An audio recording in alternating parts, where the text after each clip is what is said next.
कांग्रेस नेता राहुल गांधी को 24 घंटे में सदस्यता रद्द करने और 2 साल की सजा सुनाए जाने के बाद तमाम जो कांग्रेस कार्यकर्ताओं में रोष है और कल उसको लेकर के सत्याग्रह किया गया। और उसके साथ साथ इतना ही नहीं, विपक्षी पार्टी भी अलग अलग तरह से जो है आंदोलन कर रहे हैं। तो इस वक्त मेरे साथ मौजूद हैं पूर्व हरियाणा के गृह मंत्री सुभाष बत्रा जी। हम इनसे बात करेंगे कि आखिर जिस तरह की ये राजनीति चल रही है इसको किस नज़रिए से देखते हैं, और जिस तरह से राहुल गांधी को सजा सुनाई गई और साथ में उसकी सदस्यता को जो है 24 घंटे के अंदर रद्द कर दिया गया, क्या कहेंगे आप? देखिए, आप एक बात बड़ी स्पष्ट देखिए कि राहुल गांधी कोई मामूली आदमी तो नहीं है। ऑल इंडिया कांग्रेस कमेटी के पहले अध्यक्ष रहे हैं। राजीव गांधी जो देश के प्रधानमंत्री रहे हैं, उनके बेटे हैं। उनका इतिहास पुराना उठाकर देख लो। फ्रीडम स्ट्रगल के अंदर इस परिवार का बहुत बड़ा योगदान रहा है। राजीव गांधी ने अपना बलिदान दिया, श्रीमती इंदिरा गांधी ने कितना बड़ा बलिदान दिया।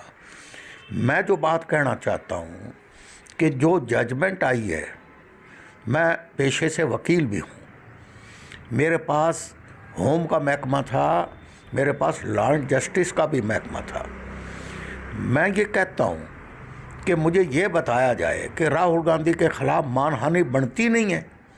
पहली बात तो ये कि इंसिडेंट कहाँ हुआ, वायनाड में, और केस कहाँ दर्ज हुआ, सूरत में। ज्यूरिसडिक्शन ही नहीं है, नंबर 1। नंबर 2, आप गहराई में जाओ कि जिस जज के पास केस था, उस जज के केस का जजमेंट वो ना दे, उसके खिलाफ हाई कोर्ट में वादी गया और उस केस की सुनवाई रोक दी गई। और जब वो जज ट्रांसफ़र हुआ, केस वाज अगेन सेंट। ये एक बहुत ही बड़ी साजिश का हिस्सा है। 2, डेफामेशन बनती नहीं है। डेफामेशन कैसे बढ़ती है कि नीरज मोदी, ललित मोदी या कोई भी मोदी, उन्होंने तो कोई मुकदमा किया नहीं डेफामेशन का। कर कौन रहा है? एक आम आदमी कर रहा है। उसकी मानहानि कहाँ हुई है? ये तो एक बहुत बड़ा साजिश का हिस्सा है। और फिर जब जजमेंट सुनाई जाती है, उसके फ़ौरन बाद लोकसभा की उसकी सदस्यता ख़त्म कर दी जाती है। ये तो मैं कहता हूँ कि जहाँ कॉन्स्टिट्यूशनल इंस्टीट्यूशंस पे इन्होंने कब्जे कर रखे हैं मौजूदा भारतीय जनता पार्टी की सरकार ने, वहाँ स्पीकर जो एक बहुत बड़ा इंडिपेंडेंट जिसकी छवि होनी चाहिए, उसकी भी जो एक्शन है वो भी संशय के घेरे में है। उसने 12 घंटे के अंदर अंदर उनकी सदस्यता ही रद्द कर दी। मैं ये कहता हूँ कि ये एक बहुत बड़ा प्रजातंत्र पे कुठाराघात है। ये डेमोक्रेसी की हत्या है। अगर एक लोकसभा का सदस्य यूं ही बगैर बात, बगैर वजह के, ये तो freedom of movements, freedom of speech, उसके ऊपर हमला है, फिर तो कोई आदमी बोल ही नहीं सकता। अब मैं जो बोलने लग रहा हूँ, मेरे खिलाफ भी कर दो ना डेफामेशन। मैं ये कहता हूँ 100% मैं दावे से कहता हूँ कि जज ने बड़े बाइस्ड वे से ये जजमेंट दी है। तो कहीं ना कहीं बीजेपी के जो दबाव में जज ने इस तरह का फैसला लिया। ये बीजेपी के दबाव में फैसला लिया गया है। ये भारतीय जनता पार्टी की घिनौनी साजिश का रिजल्ट है। ये मौजूदा भारतीय जनता पार्टी की सेंटर में बैठी हुई सरकार की साजिश का एक नतीजा है। मेरे खिलाफ कर दो ना डेफामेशन। मैंने तो कल भी कहा था, आओ, आई लेट यू नो। अब जो अपील होगी, मैं ये कहता हूँ कि अगर कोई न्यायपालिका है तो आप अपील में 2 मिनट भी ये केस नहीं रह सकता, इसकी धज्जियाँ उड़ेंगी। ये जेपीसी क्यों नहीं बिठा रहे, क्यों नहीं गठित कर रहे? तो बीजेपी कह रही है कि कानून ने अपना काम किया है, ये द्वेष की भावना नहीं है। ये बीजेपी तो कहेगी। आज मुझे एक बात बताइए, 8.5 सालों में हुआ क्या है? कोई काम हुआ है? या राम जैसे ही नहीं कि घर भगवान राम ने जन्म लिया हो। इन्होंने कहा काफ़ी काम किए हैं, अयोध्या मंदिर है, उसका जो निर्माण है, वोट जो काफ़ी सारे काम किए हैं। हाँ, ये वोट लेने के लिए मंदिरों का निर्माण है। आज मंदिरों पे भी कब्जा है, आज मठों पे भी कब्जा है, आज जाति विशेष की बात कर करके वोट कैच करना चाहते हैं, आज धर्म के नाम के ऊपर वोट कैच करना चाहते हैं। विकास कहाँ है? आज महंगाई चरम सीमा पे है, 1200 रुपये सिलेंडर है, 100 रुपये पेट्रोल है, 100 रुपये डीजल है। आज एम्प्लॉय सड़कों पे है, बेरोजगारी नंबर 1 पे है, रोजगार है नहीं। आज कौन सा ऐसा मुद्दा है? गरीब गरीब होता जा रहा है, मध्यम वर्ग का जीना हराम कर रखा है, एम्प्लॉय को सैलरी नहीं मिल रही, लॉ एंड ऑर्डर बिल्कुल ख़त्म हो चुका है। ईडी सीबीआई का इस्तेमाल सिर्फ लोगों को, राजनीतिक लोगों को डराने के लिए, धमकाने के लिए, बिजनेसमैन को जो इनके पसंदीदा नहीं है, ये सिर्फ इन चीज़ों का, इन इंस्टीट्यूशंस का इनके खिलाफ इस्तेमाल किया जा रहा है। अच्छा, बीजेपी जिस तरह से कह रही है कि भी कानून अपना काम कर रहा है, वहीं आप लोगों ने सत्याग्रह का जो है रास्ता अपनाया है। एक महात्मा गांधी ने भी सत्याग्रह किया था, आप देखिए ना, क्या उसका दूसरा चरण है? आप ये देखिए, आज जो एक्शन हो रहे हैं, मौजूदा सरकार जो एक्ट कर रही है, ये तो कभी अंग्रेज़ों ने भी नहीं किए थे। ये तो अंग्रेज़ों से भी बदतर हो चुके हैं। इनकी तो सोच इतनी संकीर्ण सोच है। आप मुझे एक बात बताइए, आज सत्याग्रह, महात्मा गांधी को सत्याग्रह क्यों करना पड़ा? कारण क्या है कि महात्मा गांधी ने जब ये देखा, देश में क्रांतिकारी भी थे, शहीद भगत सिंह भी थे, चंद्रशेखर, राजगुरु जैसे जिन्होंने अपने बलिदान दिए हैं, नेताजी सुभाष चंद्र बोस भी थे, लेकिन महात्मा गांधी ने कहा कि ये बहुत बड़ा देश है, 36 जाति के लोग यहाँ पर रहते हैं। उन्होंने सत्याग्रह का रास्ता अडॉप्ट किया। आज कांग्रेस ने उसी पैटर्न के ऊपर सत्याग्रह का रास्ता अडॉप्ट किया है और ब्लैक कोट डाल के लोकसभा में गए हैं, पूरी विधानसभा में सत्याग्रह हुए हैं, ताकि आम जनमानस को कोई हानि ना हो, लोगों के व्यवसाय में कोई रुकावट ना पड़े। और मैं कहता हूं कि कांग्रेस ने जो रास्ता चुना है, राहुल गांधी ने जो रास्ता, राहुल गांधी ने तो कहा है मुझे जेल कर दो ना, प्रियंका गांधी ने भी कहा है मुझे जेल कर दीजिए, और कठोर से कठोर सजा दे दीजिए।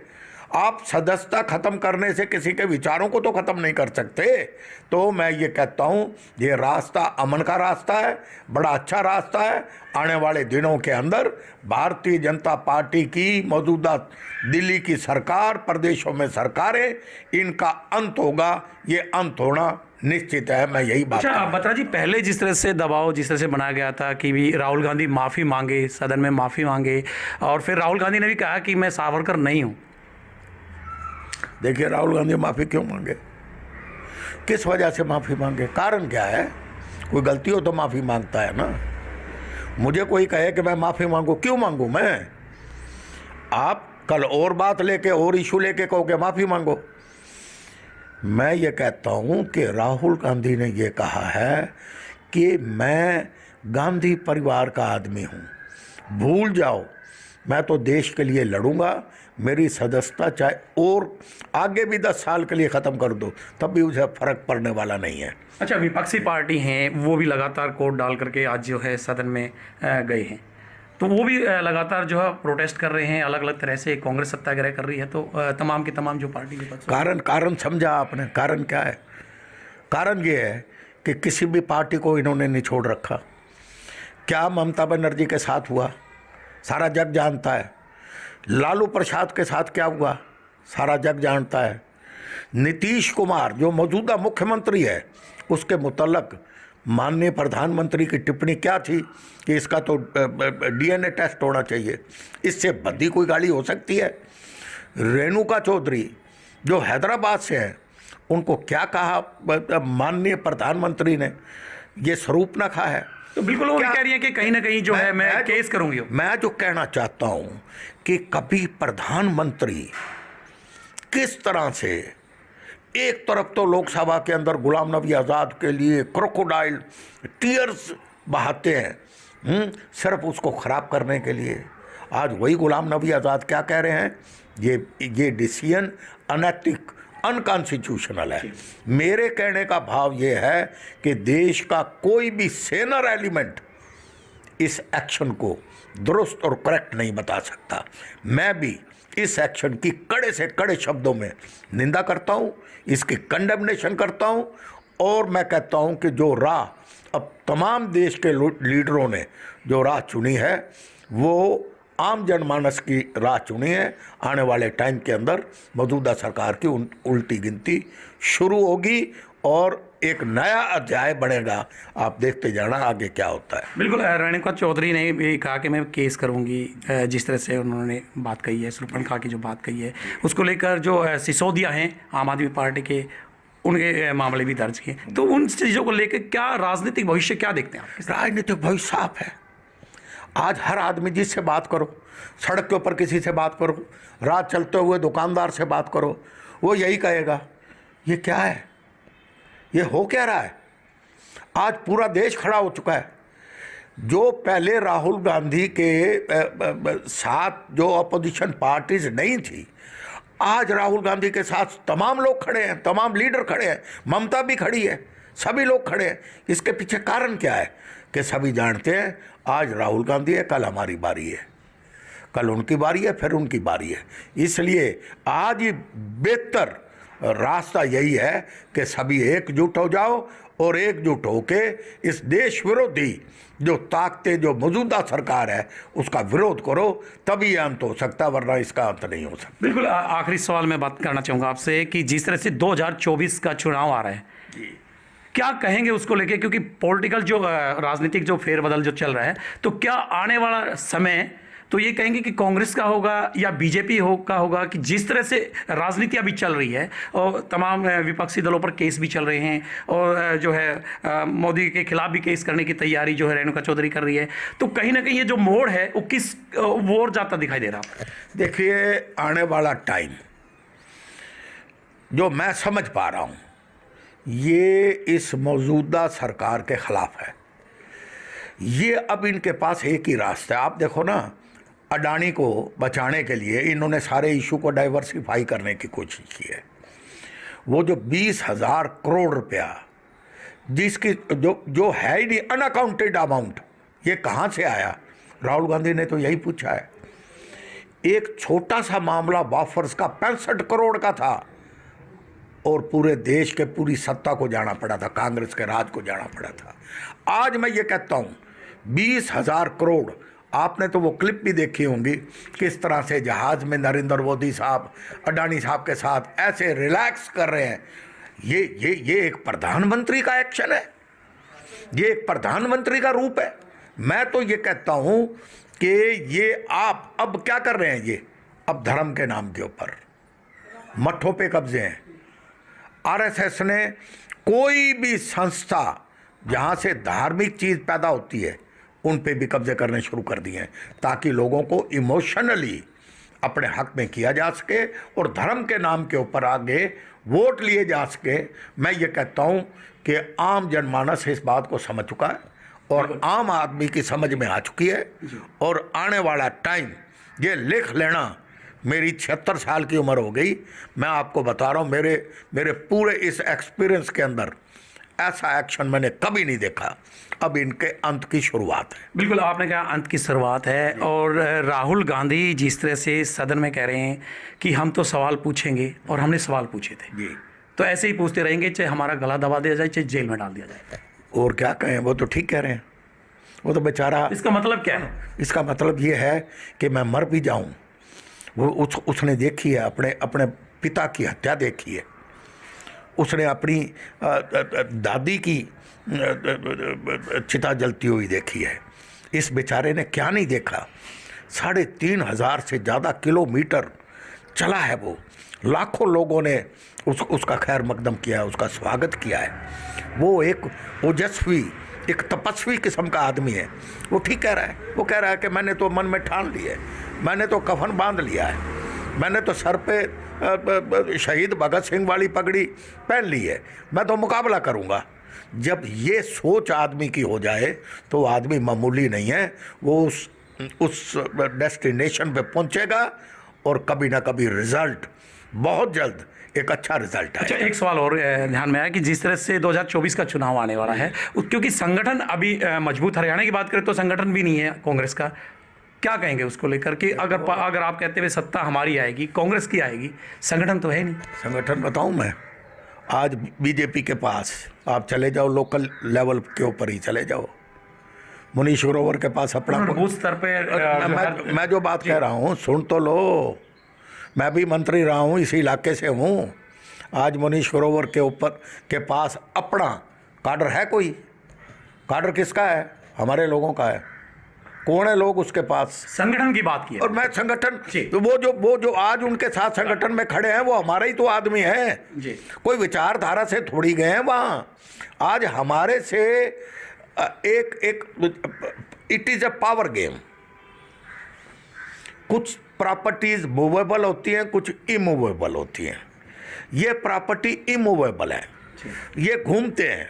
10-15 लोगों का एक जमवाड़ा है, जो मैं पावर में हूं तो मेरे साथ हैं, मैं गया कोई और आया उसके साथ, उनको कोई पार्टी से लेना देना नहीं है। दूसरा आया बीजेपी का आया उसके साथ।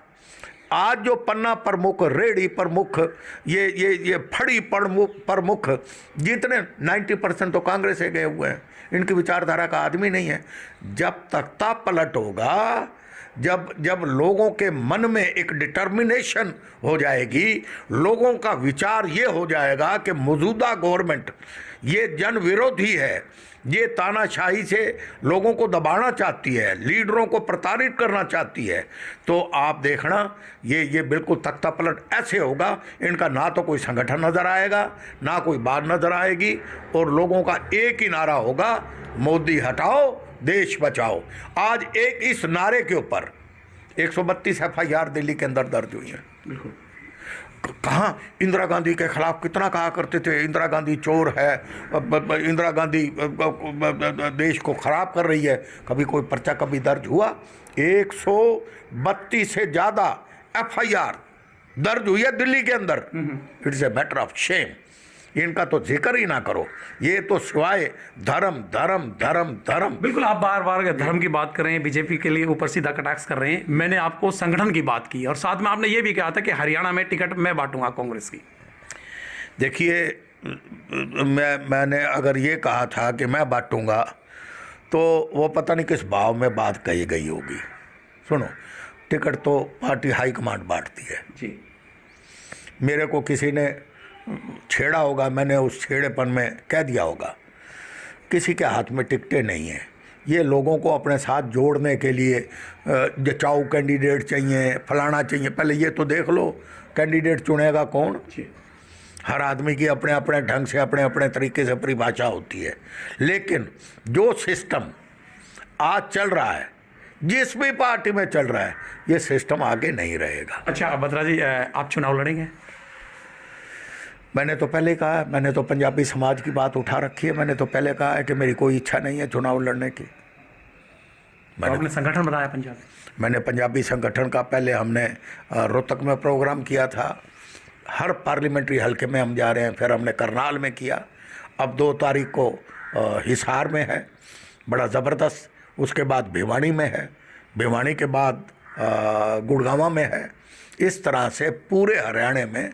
अब तो मैंने अपने समाज की बात कर रहा हूँ। हमारा समाज तो कोई छोटा है नहीं। वो आपने कहा कि हिस्सेदारी होनी चाहिए पंजाबी समाज की, टिकट मिलनी चाहिए, क्या आप दावेदार हैं? मैं दावेदार नहीं हूँ। मैंने पहले भी कहा, आज भी कह रहा हूँ, मैं दावेदार नहीं हूँ। मैं तो अपने समाज की भलाई के लिए, हमारा समाज कोई एक हिंदू पंजाबी या खत्री नहीं है। मजहबी सिख भी पाकिस्तान से आए थे, ब्राह्मण पंजाबी भी पाकिस्तान से आए थे। मैंने ये कहा है कि जहाँ पहले पंजाबी को दूसरी भाषा का दर्जा दिया गया था, लेकिन आज वो कंपलसरी नहीं है, वो कंपलसरी होना चाहिए। पंजाबी बोर्ड बनना चाहिए, ताकि जो 1947 के बाद जो लोग यहाँ पर लाखों की संख्या में आके सेटल हुए थे, उन्होंने कभी आरक्षण की मांग नहीं की, तो उनके मुतल्लक क्या क्या बैकलॉग है नौकरियों में और कई संस्थाओं में, उनको मैं तो उनकी लड़ाई लड़ने लग रहा हूँ।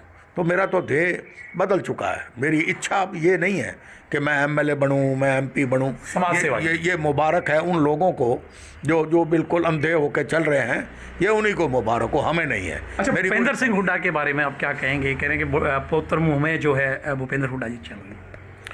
देखो, मैं तो हमेशा कहता हूँ भूपेंद्र हुड्डा वैसे तो दोस्त है मेरा, 55 साल पुराना दोस्त है, लेकिन राजनीति में उसने दोस्ती का मायना ही बदल दिया है। मैंने नहीं बदला, उसी ने बदला है। वो समझता है जो उसका विरोध करेगा वो चाहे अगर पार्टी से बाहर करवा दो तो पार्टी से बाहर करवा दो।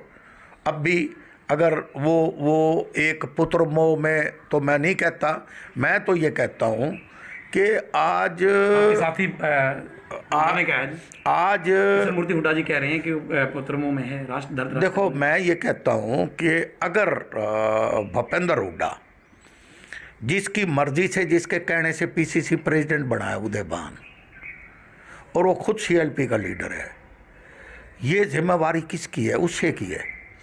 अगर वो सभी को साथ लेके नहीं चलता तो फिर ये राह इतनी आसान नहीं है।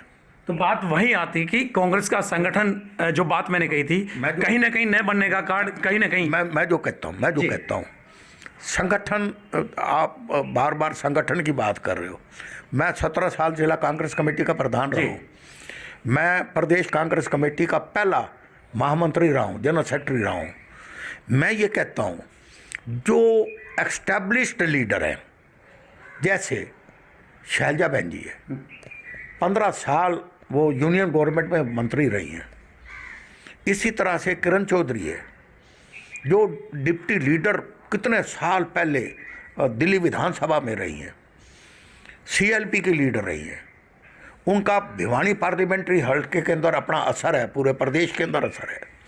रणदीप सुरजेवाला जी हैं, जब तक बैकवर्ड का लीडर होना चाहिए साथ, ब्राह्मणों का लीडर साथ होना चाहिए, सैनियों का लीडर साथ होना चाहिए। आज 4 वर्किंग प्रेसिडेंट बने हैं, एक भी वर्किंग प्रेसिडेंट नहीं।